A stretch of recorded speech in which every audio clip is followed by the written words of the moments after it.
Rakan Pintu.co. Pekan Olahraga Nasional ke-21 Aceh Sumut 2024 resmi dibuka oleh Presiden Joko Widodo di Stadion Harapan Bangsa Banda Aceh Senin 9 September 2024. Kegiatan itu diawali dengan penampilan Liza Aulia, Nabila Takiyah, dan Tiara Andini. Opening seremoni PON ke-21 itu berlangsung meriah dengan adanya pesta kembang api yang menghiasi langit Banda Aceh seusai Presiden Jokowi membuka event olahraga nasional itu. Matan Pintu.co di lokasi kembang api pertama 5 kali letusan yang disambut dengan tepuk tangan penonton.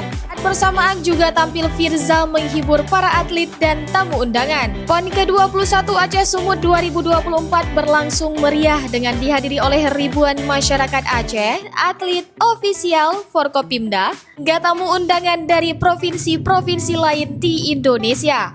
Mau tahu berita terupdate tentang Aceh? Baca berita selengkapnya di Pintu.co.